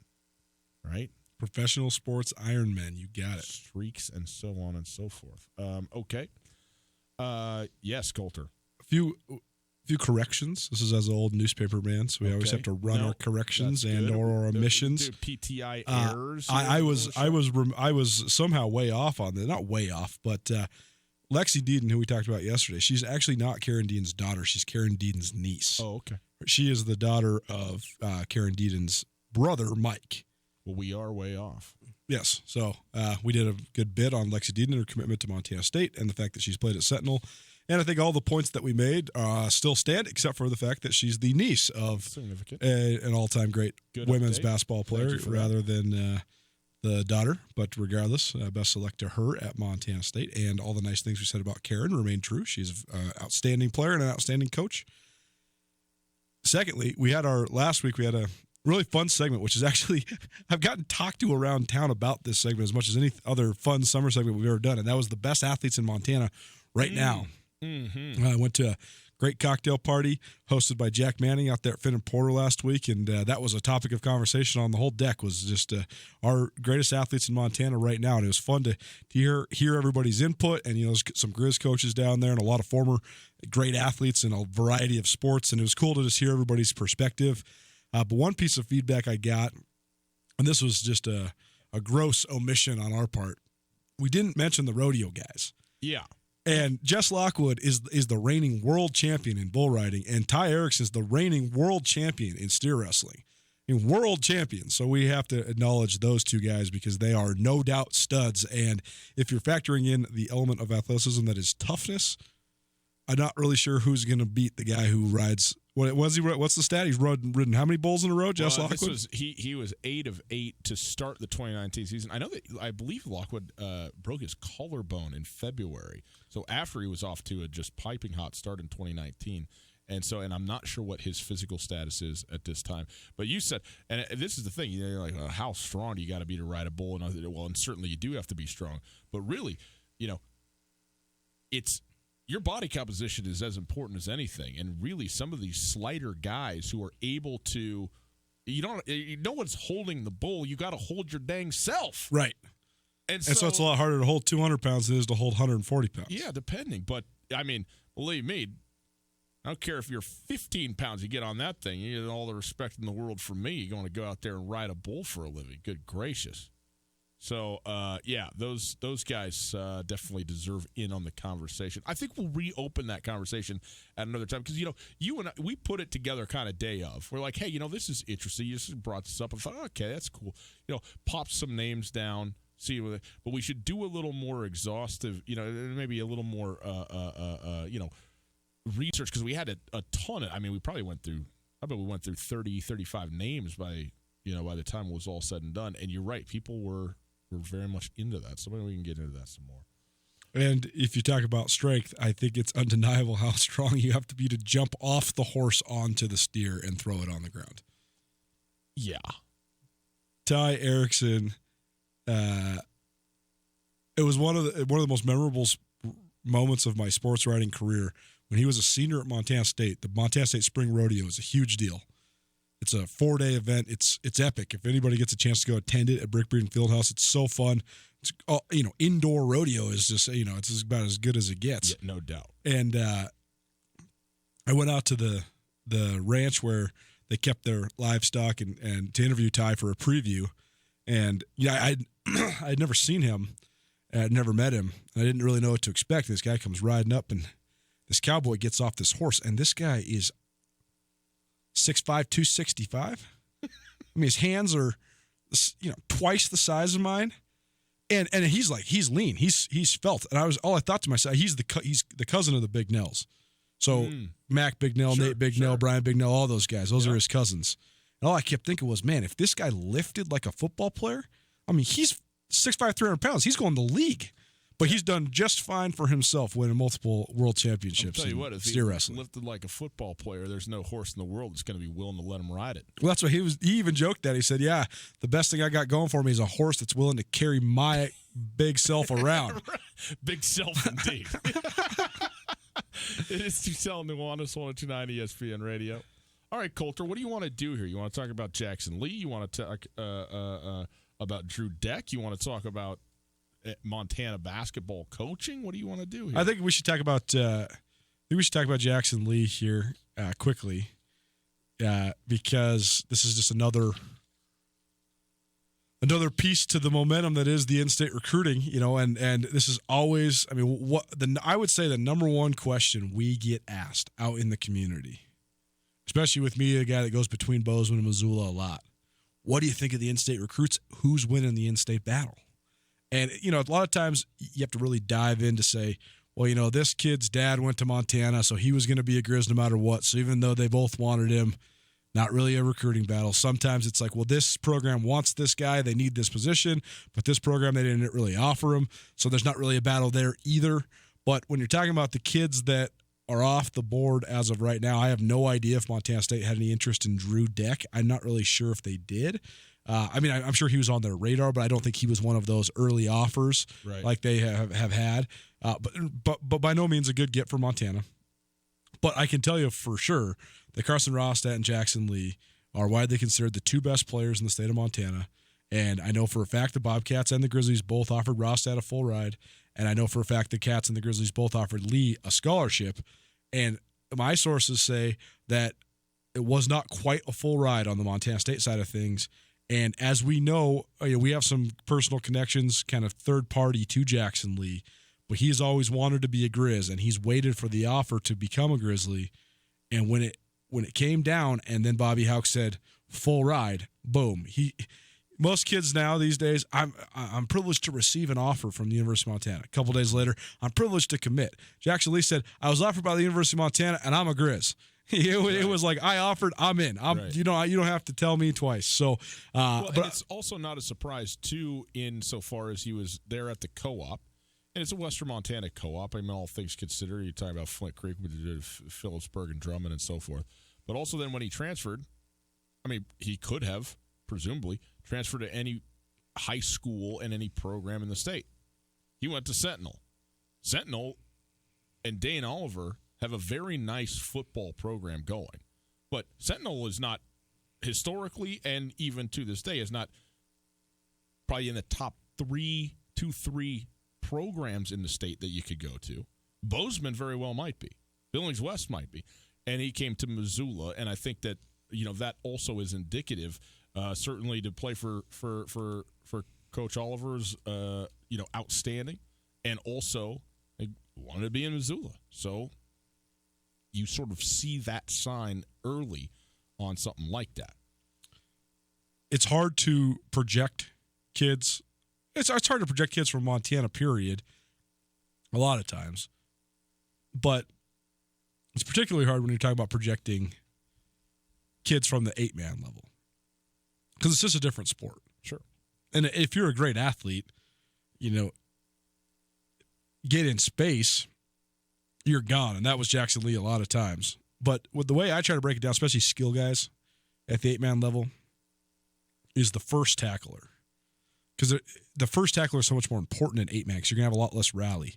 So do you get brought down by the first tackler? On Jackson Lee's film, he never gets brought down by the first tackler. Obviously, he's showing all the times of him making guys miss on the film, so a little bit of a grain of salt, but he has tremendous shiftiness when he first catches the ball. He's really fast, faster than you probably even think, but more than anything, and I thought this was a great evaluation. I actually got this from somebody who's covered him and watched him play, and then I saw it posted on the message board as well, so I don't know if it's the same person that's doing this. So if there is some crossover, great. If not, it's crazy that 2 different people evaluated him like this. But they said the number one way I could describe Jackson Lee is if he was playing a game of 500, where you chuck the ball down the field, and 500, everybody leaps up and get it. He will never lose to anybody because he's that good at high pointing balls. So it'll be interesting to see how he does at the AA level, and it'll also be an interesting watch to see what he plays at the college level, because some people project him as a receiver, but some people project him maybe as a running back.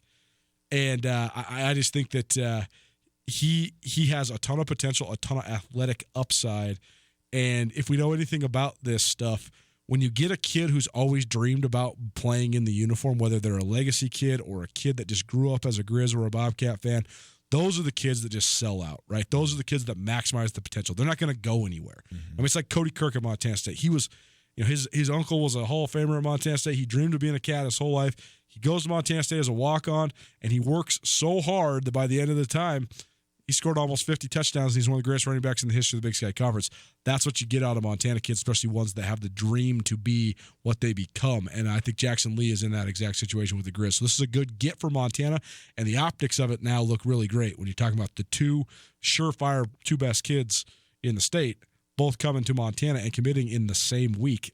It's big for just the momentum of the recruiting season. Just a quick football question on Jackson Lee. Do you think that he has a definitive position at the college level, or is this going to be a let's see what we need, because maybe you can do multiple things, or let's see what the thing is that the coaching staff believes you will excel the most in? Well, I know that he played both sides of the ball at the individual camp recently. That's where he first got this offer. But they worked him out more on offense, and he identified himself as a receiver, so I think he wants to play more on offense, and I think that they see him more on offense as well. I think he'll either be a receiver or a running back. Okay. And by the way, if you're scoring at home, Jackson. Jackson. Am I right on this, Coulter? Not Jax. You got it. No Jackson kind of deal. Okay, very good. Yeah, and I mean, look, it's just a numerical fact. There's 3 in-state kids that have committed. They've all gone to the University of Montana. 4 now. I forgot. I mentioned. I misled you earlier. Trey Yates from Colstrip, who's Tucker Yates' little brother. He committed to Montana State. Yeah, and if you got somebody with the last name Yates, good for you. Like that's strong work. Strong work, no doubt. The Twitter scuttle was so funny because Tucker Yates' nickname was King Pig, which I think is one of the great nicknames ever, because he's just such a rooter and he's just such a pig. I love it. And all Tucker Yates is like his teammates, his senior teammates that are now moving on from football, Connor Sullivan and Curtis Amos and some of these other guys, Grant Collins. When Trey Yates committed, all the comments were Pig Jr. Pig Jr.'s coming to the Cats. It'll be interesting to see what Trey Yates becomes, but if you know anything about that family's background, they are one of the great wrestling families in the state of Montana. And Stacey Yates, their dad, is one of the greatest power lifters ever, and so they got that in their blood. Those boys are benching 400 pounds in high school, so that usually translates well to Division I football. Quick update: College World Series, Michigan up 1-0 in the top of the first. Runners on first and second. They had 1 out. They got a strikeout, Vanderbilt did, to make it 2 out and up 0-2, but still danger time for Vanderbilt. You get a crooked number hung on you in the first inning, and all of a sudden it can go sideways in a hurry. So right now Vanderbilt pitching to try and get out of the top of this inning, and does. 3 straight strikes to get out of the inning. So Michigan gets 1 on the board and leaves 2 stranded in the third and final game of the College World Series. The Wolverines will now obviously head to the field. All right. Coulter, should we talk about the University of Montana men's coaching staff here with a change that has happened there? Rashi Wortham is out, and this was reported, was it earlier last week or even earlier this week or even late last week? And then Zach Payne now officially in as the new assistant coach. Zach Payne previously at Portland State and has now come over here. Do we know what Coach Payne's ties are to Travis DeCure or to others on this staff in Missoula?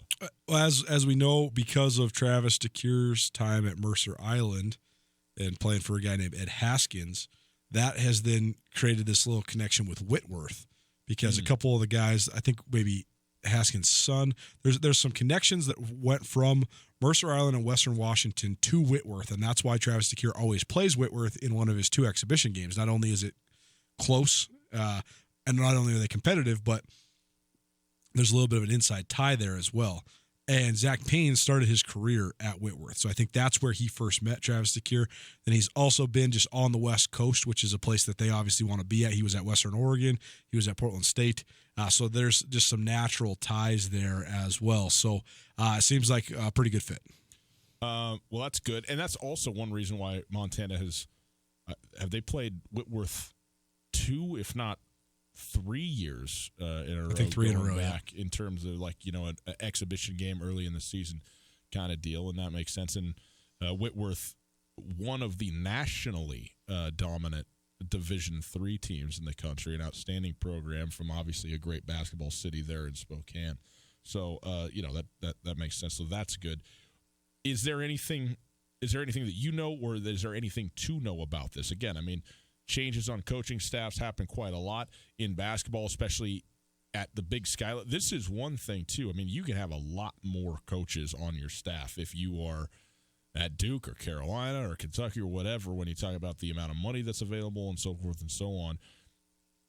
The University of Montana, Montana State is generally 3 guys, maybe a 4th, in addition to the head coach, a graduate assistant, GA guy, that kind of thing too. But in terms of, actual coaching staff types of guys, there's not many. And so when one, leaves or another one comes in or whatever it is, it's certainly noticeable. And so is there any story about that? Not really. I think that, by my sources say that the destination for Rashi Wortham will be announced and confirmed sometime in the next couple of weeks. The academic years run basically July 1 to June 30, and so a lot of times renewals of contracts, which most assistant contracts are year to year. So then the new contract, your new job, it's not really confirmed on the school side until July. So I expect we'll probably know where Rashid lands soon. And I think it is just a matter of just a couple things, just trying to get back to the West Coast. I've heard that he's been in the mix at some Division II schools, maybe with an elevated position to what he had, on the West Coast, and also just, closer to home. So, I don't think there's much to it other than there's turnovers is kind of a natural part of this whole thing. But, I know that we both really enjoyed our time with Coach Rashid. He was always great. He's given us a couple interviews. Our ESPN Roundtable with him this year was tremendous. He's a great guy to talk ball with just in general, not just the specifics of the Grizz, but just the state of the game. And he's been very connected, and I know that he was a very beloved club coach out there in the Tacoma area, and maybe he ends up going back to that, because I think that when you talk about just the fit for a guy, I mean he is just made to do that, to coach young high school kids, and he always says his number one thing is, where can this ball take you? Expressing that to young men, say, hey, use this thing, go use this thing to get an education, to get yourself out of a bad situation. And I wouldn't be surprised if he resurfaced there. I wouldn't be surprised if he resurfaced at another school on the West Coast. But he's a dude that was great to us, and a dude I always loved interacting with. So best of luck to Coach Wortham. Absolutely. All right, Tootell Nuanez, 102.9 ESPN Radio. It is time for a Wing It Wednesday. 329-1899, 329-1899, the phone number. Give us a shout. Coulter's questions this time, they are about Ironmen, about streaks, famous streaks in professional sports. So 329-1899. Do it right now. We will give away some wings, possibly to the Desperado Sports Tavern, right after this.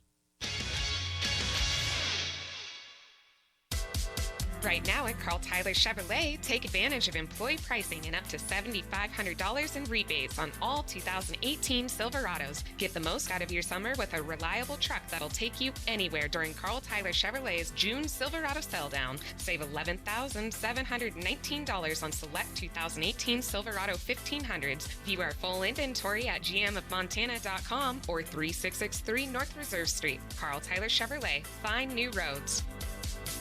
Canyon River Golf Club is a must for any golfer in western Montana. Tucked away in a spectacular setting along the Clark Fork River in East Missoula, Canyon River offers one of Montana's best championship golf experiences. And Canyon River is happy to announce their new fleet of golf carts, which include the Shark Experience, an interactive GPS giving dynamic distances and touchscreen interaction to help you play your best. Plus, with Bluetooth, radio, and surround sound, you can enjoy yourself between holes too. Book online at CanyonRiverGolfClub.com. Missoula's best golf, Canyon River.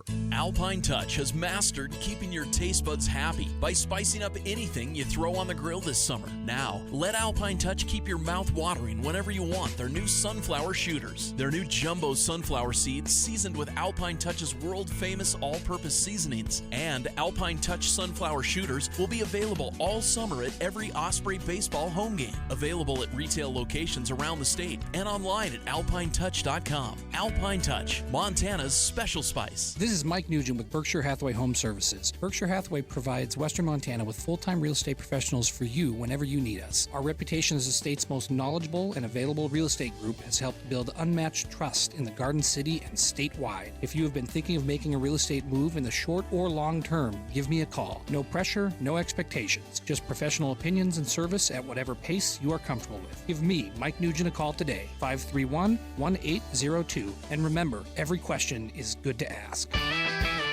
Jayco and Rangish Brothers are teaming up once again. We take pride in being Western Montana's #1 Jayco dealer and strive to continually offer you the best quality, pricing, and reliability. To celebrate the arrival of summer, we are offering June hot buys. From RVs to parts and service, we got you covered. Save big on Jayco J-Flight SLX, 264 bunkhouse travel trailer, Sleep 7 starting at only $14,995 with payments as low as $149 per month OAC.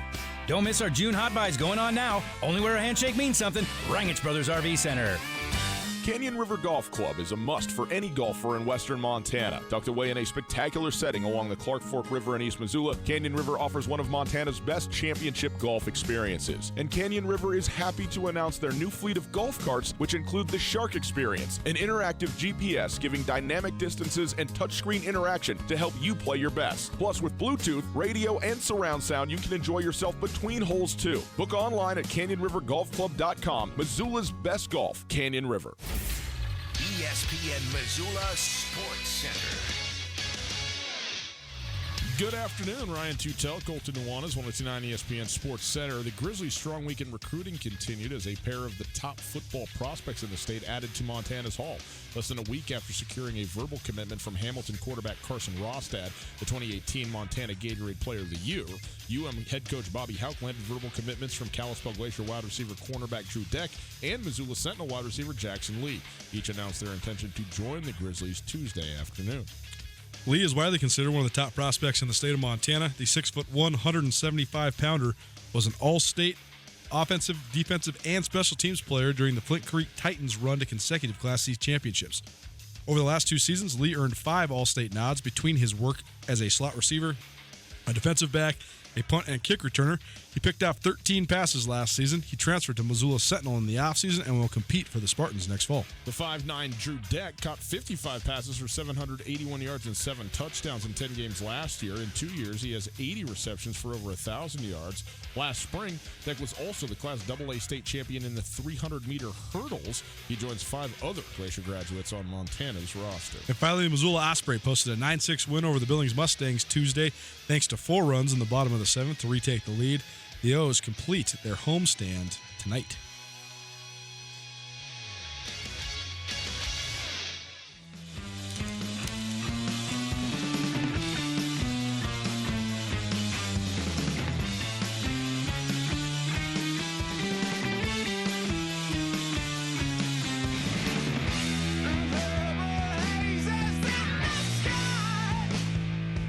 How deep? You ready for a Wing It Wednesday, people? Okay.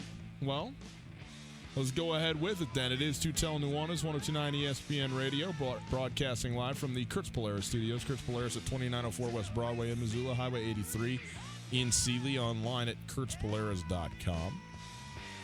Facebook/ESPN Missoula and SkylineSportsMT.com if you're looking for some other fun on the World Wide Web. And Coulter, you ready for some questions there, bud? Yeah, buddy. Let's go to the phones, and we welcome in John, a different John, to the show this afternoon. John, how are you? I'm great. How are you? Doing good, John. Thanks for asking. Appreciate it. Here's the deal.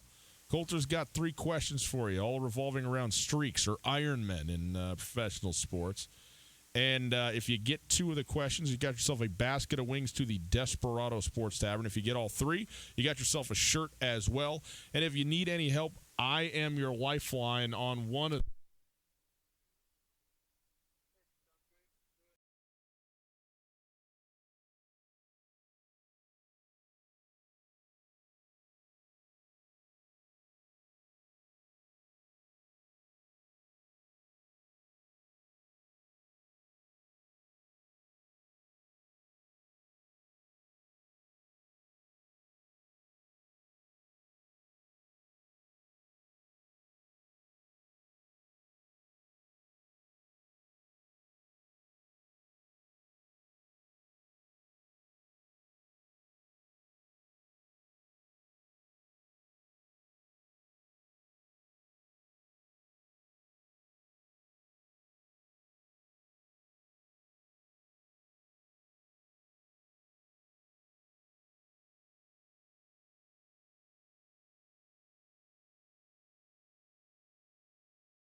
I'm trying to remember. I don't think it was Worthy. I think it was either Byron Scott or AC Green, but I honestly can't recall which of those two it would have been. If I was left to my own devices, I would probably say Byron Scott, but I can't give you that with a high degree of confidence. But I think we're getting close with in there.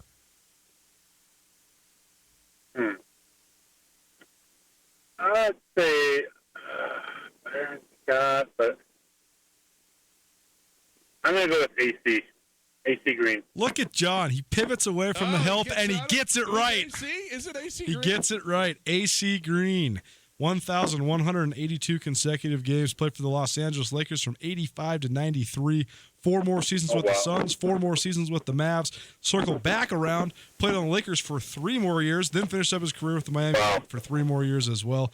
A 3-time All-Star and 20 NBA seasons. That's a lot of years of clean living. Wow. A team that didn't do a lot of clean living right there. You know, you want to prolong your career? AC Green. Hey, good work, John. Way to get it. I'm proud of you. Excellently done. Give your information to Reese, who will get you the wings from the Desperado. All right, my friend? Should have got Lou Gehrig. Dang it. It's okay. It's okay. You can try to get a shirt next month, okay? Oh, I'll get it. Okay. Straight confidence. All right. Fire from John. Thanks, John. 1927 New York Yankees. Murderers Row. Widely considered the greatest baseball team of all time. Yep. Lou Gehrig, that season. These numbers give me goosebumps. They're so good. Lou Gehrig scored 150 runs. He had 218 hits, including 52 doubles, 18 triples, 47 home runs, 183 RBI. He hit 374. That's a 374 with 47 home runs. That's insane. Impossible. It's impossible. Yeah. For his career, Lou Gehrig hit 345 with 493 home runs and 1,995 RBI in a career that's cut short by illness. Imagine what those numbers would have looked like if he would have played 5 more years. Insane. Who is the Iron Man in football? Is it not Brett Favre? It is Brett Favre. Now, here's what I think he's the only player with 200 consecutive starts. What about like Adam Vinatieri? I mean, he may have been injured at some point or along. He's been injured several times. Here's another question that I have. You have to play, right? So, for instance, if you're a punter, and there's plenty of instances in a game where a punter is ready to go, everything's fine, and you just turn out, don't punt in a game. That would end any potential streak you might have at that point. Is that correct? I think that's correct. Like, it's not merely... I mean, consecutive games played is like got to be games that you're not merely games that you're just available for. You had to have gotten out there for a play. Right. So, okay. Lou Gehrig, his wins over replacement. That's talked about all the time, right? Sure. I think Mike Trout has like a 10 WAR. Which is like double the number 2. I mean, Mike Trout's WAR is bonkers. Bonkers. Lou Gehrig's WAR, 112. I think they need to recalculate that. I don't know if that's... I mean, how is that even possible? I don't know how that's even possible. No. But they did. I mean, I think that Yankees team, with him, Babe Ruth, and the like, I mean, that team was... I mean, I think they won 8 World Series? Yeah. 7 or 8 World Series? Okay. Very impressive. It is Tootell and Nuanez, 102.9 ESPN Radio. Michigan got out of the first inning unscathed. Vanderbilt just struck out the third batter for Michigan to get back to the plate in the bottom of the second with no more runs. 1-0 Michigan going to the bottom of 2 in the College World Series.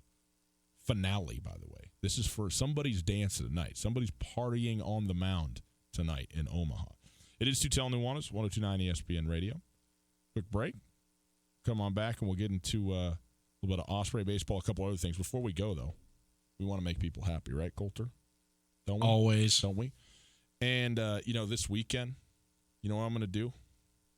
I'm going to turn some fire on and put some red meat on it. And on that red meat, I'm going to use some Alpine Touch. Why? Because I like it to taste good, and it tastes great when you got Alpine Touch. You got the Grand Slam.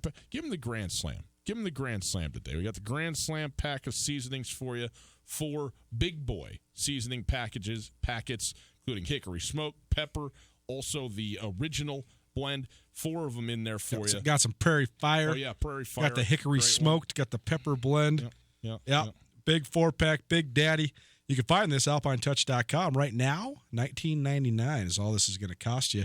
And if you use the ESPN 10 code at checkout, you get 10% off as well. But if you give us a call right now, 329-1899, this is free and delivered right to your front door, courtesy of our guy Chad up at Alpine Touch. And we'll give you this hat as well. So give us a call, 329-1899. First caller, give Reese your name, phone number, and address. We'll have a Grand Slam package shipped right to your front door, as well as one of these fancy Alpine Touch hats. One of the great pastimes in Montana is grilling, and one of the great ways to grill is Alpine Touch. Alpine Touch, Montana's special spice. Shoto, shout out.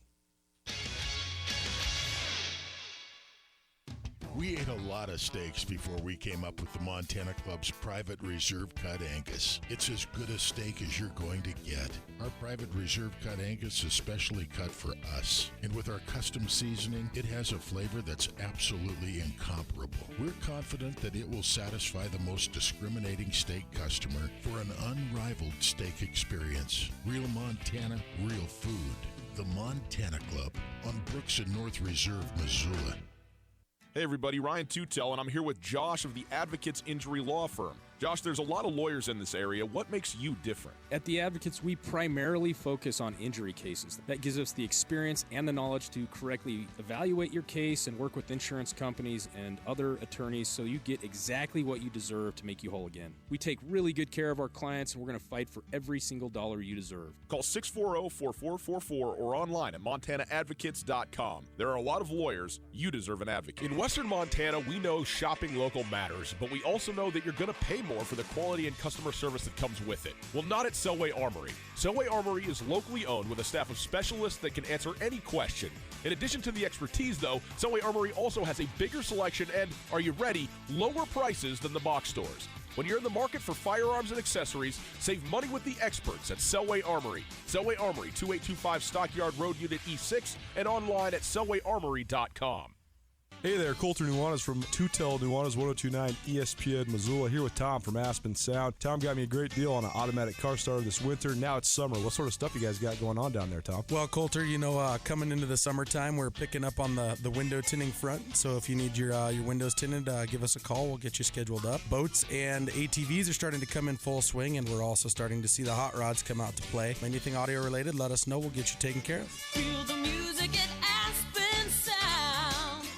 Springtime is the time to buy a new Polaris off-road vehicle. During the spring sales event, rebates go as high as $1,500 and financing is as low as 3.99%. Live your life wide open in a high-performance RZR. Tackle anything from mountains to mud holes on a legendary Sportsman ATV. Get more done with a hard-working Ranger, or take on any task or trail in a versatile Polaris General. Whatever you're looking for, now is the time to take your pick from the off-road's best-selling lineup. See Polaris.com or your Polaris dealer for rebates up to $1,500 and financing as low as 3.99% APR for 36 months during the Polaris Spring Sales event at Kurtz Polaris. Kurtz Polaris at 2904 West Broadway in Missoula and Highway 83 in Sealy. Recreate the right way with Kurtz Polaris, online at kurtzpolaris.com. Offer valid in U.S. through 5/31/19 on new 2015 through 2019 vehicles.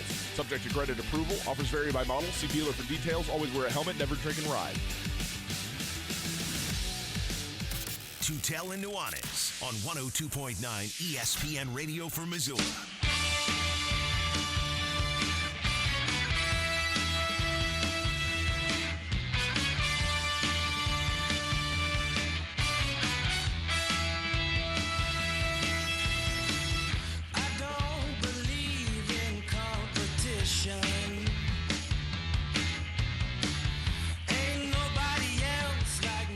Tootell and Nuanez on the World Wide Web at 1029ESPN.com, Facebook/ESPN Missoula. And for the best Big Sky coverage in the state of Montana, go to SkylineSportsMT.com. Now from the Kurtz Polaris studio, here is Ryan Tootell and Colter Nuanez. Didn't take long in Omaha. It's Tootell and Nuanez, 1029 ESPN Radio, broadcasting live from the Kurtz Polaris studios. Kurtz Polaris at 2904 West Broadway in Missoula, Highway 83 in Sealy, and online at KurtzPolaris.com. If you missed anything in the show today, listen on the podcast. Podcast available on the TuneIn Radio app and on iTunes. Anywhere that you get your podcasts, you can get Tootell Nuanez podcast. Rate it, review it, like it, star it, do whatever the thing is that you do. That would be great. We'd appreciate it very much. And, support the podcast sponsors, one of whom is the Wingate by Wyndham Hotel. Thanks to them.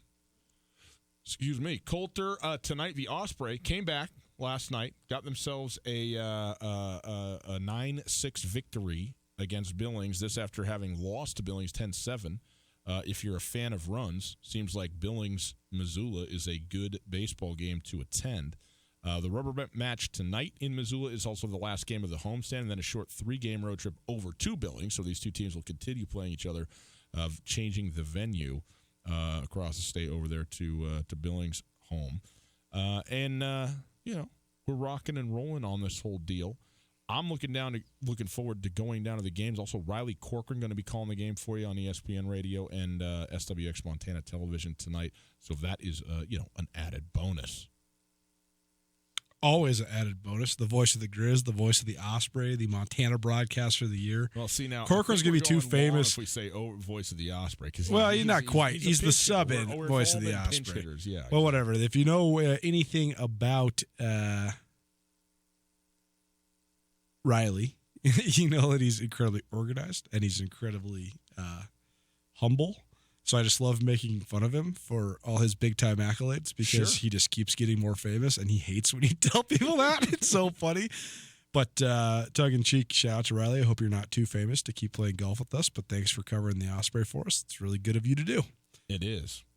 All right, very good. And in the Little League, College World Series, first batter of the bottom of the second, goodbye. Solo shot for Vanderbilt, tied up 1 apiece. Michigan has now gotten 2 outs, so we're 1-1 tie ball game, bottom 2. I'm looking forward to getting on back to the Casa, kicking it up. Actually, I'm not kicking it up. I'm doing work. I promised Tina today, laundry's on me. Laundry's on me. Folding, sorting, putting away. I'm going to employ a group of 3 miniature people, and they better be helpful. You know what I mean? Or else we're just it's early bedtime tonight. You know what I mean? We're going to bed. I don't care. They're so confused, Coulter. Why is the sun up and I got to go to sleep? They haven't figured this out. In fact, I just started trying to explain, why it is that it's hotter now than it was before, and that it's lighter longer than it is before, and the movements of the cosmic balls out there and in the universe. Very complex. I still don't understand. Like, I can get there with the spinning of the Earth, right? Like, why do we have a day and, the Earth, is rotating and some, force going way back, created the conditions such that the Earth would spin. How it is that the Earth tilts back and forth to give us the seasons? Like, how does it get to a point, I think it's like 23.3 degrees or something like that, and then it just comes back? It doesn't tilt back and forth. It rotates at an angle, right?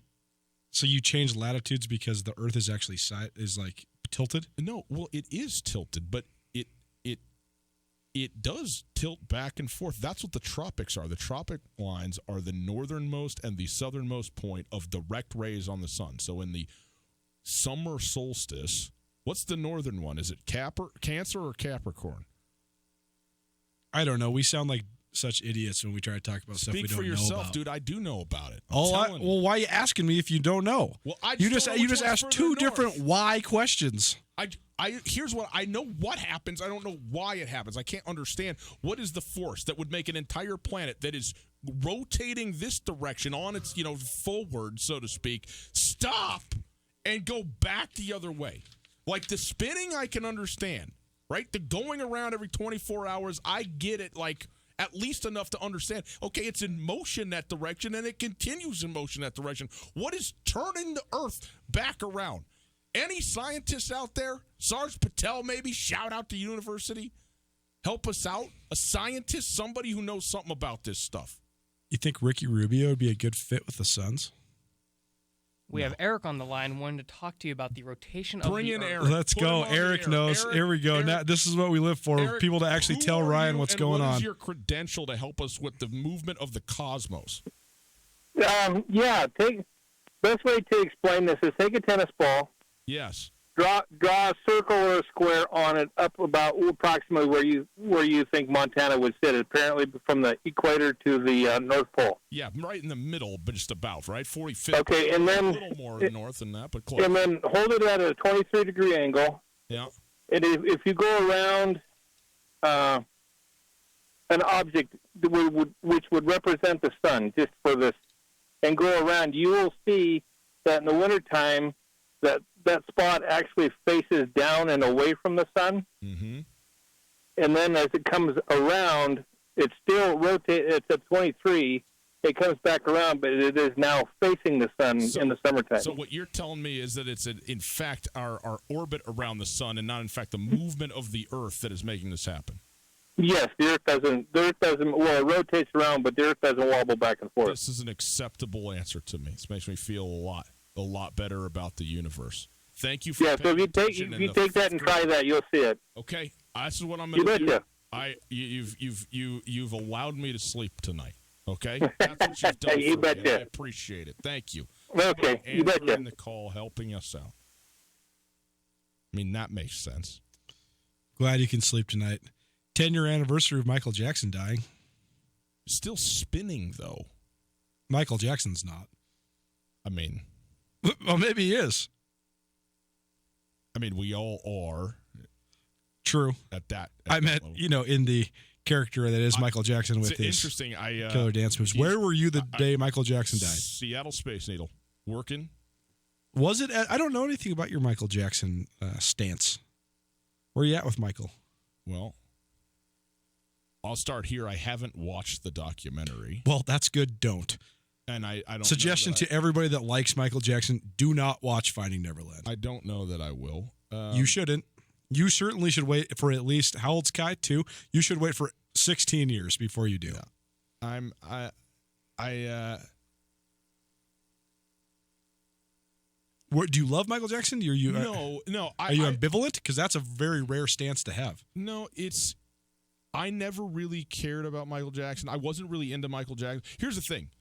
Michael Jackson being famous, firsthand famous, biggest pop star on earth, king of pop, the whole thing, that whole deal, preceded my entrance into where that would have been impactful to me directly by about 5 years. Now, I know that he was famous for a lot longer than that, and my wife, for one, thought that Michael Jackson was so cute and so forth. She's even younger than I am. And what year were you born? 1980?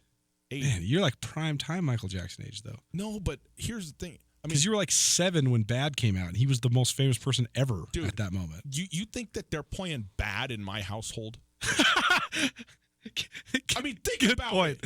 What were your parents listening to? I mean, heaven only knows. Heaven does know, as a matter of fact. Choirs, so forth. Dolly Parton? No.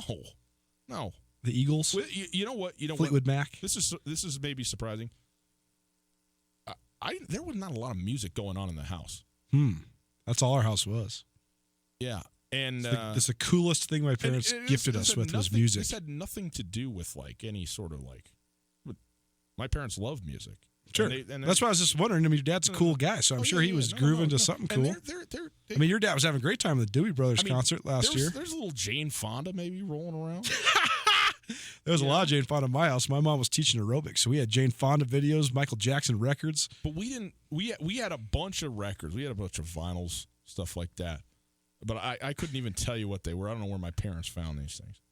But I mean, I didn't know Michael Jackson was like a thing. Oh, really? Until later. Oh, yeah. I mean, he was introduced to me by my cousins, and even then, I think you had to be in the 12, 13-year-old range to I don't know, man. I remember watching the world premiere. I remember distinctly watching the world premiere of Black and White, the video, on MTV, 1991. I was 4 years old.